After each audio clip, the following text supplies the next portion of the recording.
Hey guys, welcome to another episode of the Dr. Akash Show. I'm Dr. Akash Bajaj, and I'm a triple board certified physician focused on bringing you rituals and routines to keep you resilient and robust, furthering you along your optimization and longevity journey. Now, today's episode I thought would be very fitting given the fact that we're in the middle of summer, and I want to speak to you today about specific things that you should be doing in respect to taking care of yourself during the summer season for your longevity. Now, I'm going to break this episode up into 4 general areas. The first area is skincare. We're going to talk specifically about skincare techniques that you should be focused on. Number 2 is going to be nutrition and supplementation. Again, focusing on specific techniques in these areas for you in respect to summer. Number 3 is going to be exercise and how you should be exercising, how often, what you can do to optimize your exercise during these hotter months. And finally, number 4, and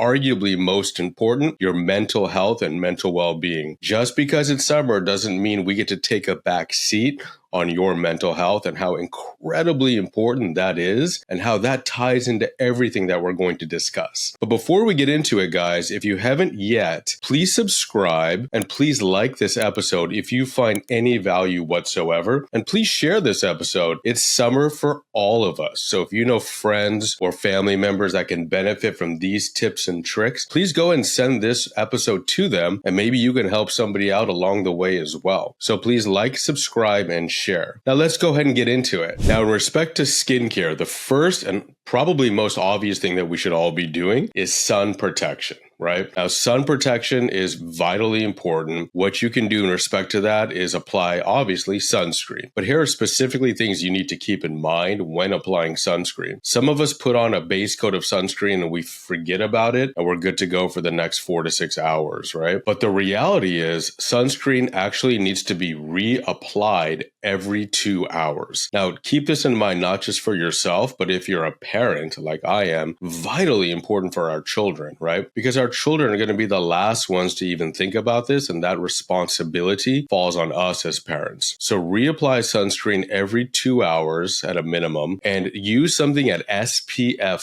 30 or greater. Most research shows that anything below SPF 30 isn't really providing as much protection as we may believe it needs to. And of course, when you're in the sun, you're going to sweat, you might be swimming. So you have a lot of these water-based kind of compounds or water-based fluids on your skin, which can obviously help wash away a lot of that sunscreen as well. So keep that in mind with your frequency of application of the sunscreen. Another thing to keep in mind too, if you are out in the sun, in the bare sun with no shade or anything of that nature, use protective elements like sunglasses, hats, rash guards, sun shirts, things of that nature to really protect you in a way that you don't have to worry about reapplying sunscreen over and over. And especially if you have a hairstyle like mine, you got to be super cautious and super mindful of wearing hats and keeping yourself really well protected. Otherwise, you have a direct source of sun beaming into a very sensitive and delicate area of your skin, which can arguably be very dangerous if you're not cautious or careful about that. Also in the sun, you want to consider hydration, right? Now, hydration is vitally important in general for all of us on any given day. But keep in mind, when you're in the sun, you're going to be losing much more fluid and water than you normally would. So obviously hydrate yourself, but not just with water, because if you're sweating a lot, you're also losing electrolytes like sodium, like potassium, things of this nature, right? So keep in mind when you're focused on hydration in the sunlight and in a direct sun exposure, really focus on electrolyte repletion as well as hydration. Those electrolyte packets are great if you go with a reputable company, but also things like hydrated or very water-rich fruits. Cucumbers and watermelon are great examples of fruits that can actually help hydrate you from the inside out. And then antioxidants and vitamins, right? So specifically vitamin C and vitamin E are 2 vitamins that have strong antioxidant and immune support activity elasticity that also help when dealing with direct sunlight for replacement of the right type of antioxidant and really supporting your body in a way that it needs to with direct sun and direct heat. So focus on vitamin C and vitamin E specifically. Now let's switch gears into nutrition and supplementation. Now in the summer months, we tend to have a lot of sun exposure and a lot of heat, which can reduce skin elasticity, leading to things like wrinkles. This is often when you see some of those older folks that have been tanning for years and years, where they just pass out for 8 hours in a lawn chair by the pool, and they tend to have skin that looks kind of like a prune or a raisin almost. That's due to a loss of skin elasticity secondary to direct effects of sun exposure and heat. Now, how can you combat this? Well, believe it or not, healthy fats are great for combating this type of skin elasticity issue. So healthy fats include things like guacamole, healthy fish, fatty fish like salmon, things of that nature, certain nuts. All these types of foods that are considered to be healthy fats, they actually directly contribute to improving your skin elasticity, which will combat that prune and raisin effect. So if you're out in the sun for a long period of time, keep that in mind. If you're going to snack on something, snack on those types of things just to maintain and support your overall skin elasticity. Another thing that can quickly accelerate aging and the appearance of being aged during direct sun exposure or repetitive sun exposure is inflammation. Because when you're getting exposed to sun, your body is really working much harder just to maintain its baseline metabolism and baseline functionality. So certain foods to really avoid are things that are causing inflammation. Alcohol, processed foods, processed snacks, things of this nature that are just going to increase inflammation. On any normal day, if you're not in the sun, it's a problem, but at least you have a little bit of support to kind of combat that. But once you add the additional strain physiologically of sun exposure and heat, it becomes that much more difficult for your body to fight these inflammatory states. So avoid those types of foods completely just to give yourself a head start and to help further support your overall system given its current exposure to new physiological stressors like heat and sun exposure. Hydration obviously goes without saying. Stick to, like I said earlier, hydration-rich foods like watermelon, cucumber, things of that nature, but also obviously just directly hydrate. Typically on a normal day, 3.7 liters of water is recommended for males and 2.7 liters of water for females.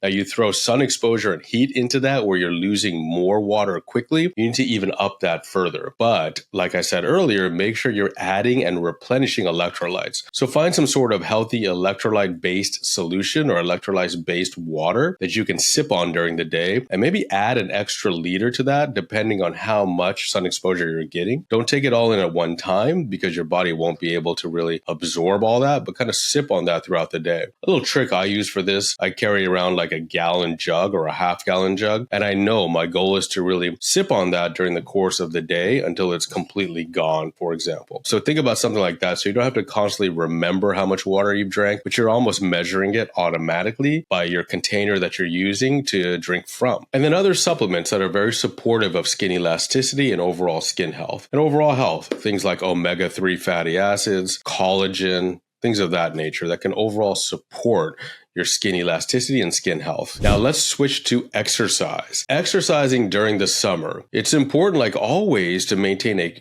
regular, consistent level of exercise, but especially so in the summer because that really helps keep your metabolism high. It keeps your body capable of running at a higher metabolic rate, which is kind of what happens to you when you're exposed to sun and heat for long periods of time. So your body's used to running at a higher temperature, and if you artificially create that with sun exposure, you're going to be able to tolerate it much, much better. Not to mention the fact that you have significant benefits with just physical appearance, right? If you're working out on a regular, consistent basis, you're going to appear more toned, you're going to be in better physical shape, your metabolic rate is going to be more superior, which means you're going to be able to have a better time out in the sun because you're used to functioning at a higher level. You're not going to just pass out because you've been exposed to sun and basically just take a nap for the day. You're going to be able to function and have fun and enjoy your life in those hot summer days and hot summer times. Now, something to keep in mind is when to work out. Because of summer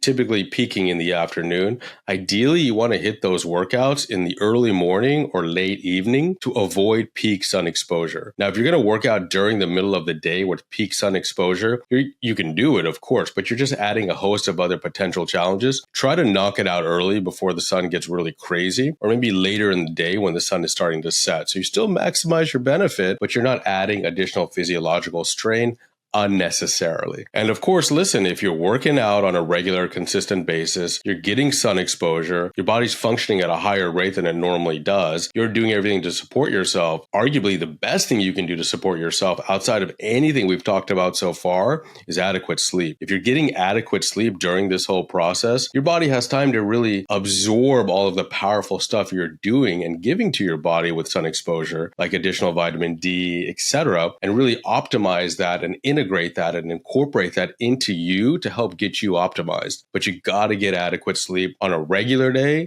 and that's doubly important during a sun exposure day or a heat day. And of course, let's not forget our mental health and stress reduction techniques. We've talked about this in previous podcasts. Nothing changes here. Mindfulness techniques are incredibly important. Things like yoga, meditation, whatever stress coping mechanism that you may have, but performing that on a regular, consistent basis doesn't take a vacation just because you're on vacation because it's summer. Stick to these consistent routines, build and really solidify and concrete that habit in your life to allow you to make this just a general part of who you are and who you're becoming. This will further reinforce to yourself that you stick to things you told yourself what you're going to do, even if you're on vacation, even if you're not going to work, even if you're at the beach or whatever the case may be. Stick to these things. They're vitally important. Summer doesn't change any of that. And summer's a great time for us to take opportunities that maybe we can't during the rest of the year to spend time in nature and completely disconnect from digital services. Whether that means you're taking a hike, you're going to the beach, you're up in the mountains, you're camping, whatever your thing is that maybe given where you live, you can't do year round, take advantage of this to do that and leave the phone behind. That's a mental health, kind of hack right there. Just leaving that digital device behind and really optimizing your exposure to nature. So guys, everything I've talked about today has actually been scientifically backed. Lots of research on all of these issues, but to recap, your 4 major areas to focus on and really prioritize during summer include your nutrition and supplementation, your skin health, your exercise and physical activity, and your mental health and stress coping mechanisms. I've talked more in detail about what to do in each of those areas earlier, but those are your broad areas to focus on. Focus on the rituals and routines that I've discussed in this episode today that are actually all free or very inexpensive and things you can begin to incorporate right now, immediately after we're done with this conversation. Focus on starting those right away. Make them a habit by being consistent. Remember, 21 days is not how long it takes to build a habit. It's actually more like 66 or 67 days when you look at the research. So stick to these habits for 2 months, and it's just going to become who you are at that point. And guess what? You're that much closer to becoming the optimized version of yourself that you see in your mind's eye, that you're constantly chasing down the road. That person, that version of yourself that you're chasing, that's how you get closer to it. You incorporate these small daily habits until they just become who you are, and then you ratchet up to the next daily habit. This is the fundamental kind of overall paradigm of what we focus on with our clients. So if this sounds like something that you really relate to or you find very interesting and maybe you're interested in more, you can reach out to us directly. You can leave a comment here. You can message me on Instagram at Akash Bajaj MD, and I'll connect you personally with a team member to see if you're a good fit for one of our programs and vice versa. If this is something that you want to become, that version of yourself you see 6 months ahead, this is kind of a way to do it. This is a very basic, straightforward way to do it. And we've talked about summer today, but this applies to really any season and any time. And of course, everything we've talked about today keeps you resilient and robust. And doing those things gets you that much closer to becoming more optimized. So guys, thanks for listening. If you've listened this far, I greatly appreciate it. I hope you've liked the episode. I hope you've subscribed to the channel. We really try to deliver as much value and free information as possible. Please share this episode to all of your other friends and family who are also out enjoying summer and can potentially benefit from these things that we've talked about. And as always, the best time to start something was yesterday. The second best time is today. today. Don't look back tomorrow with regret, guys. Take one small step today and get yourself maximally optimized. Thanks for tuning in to this episode of the Dr. Akash Show.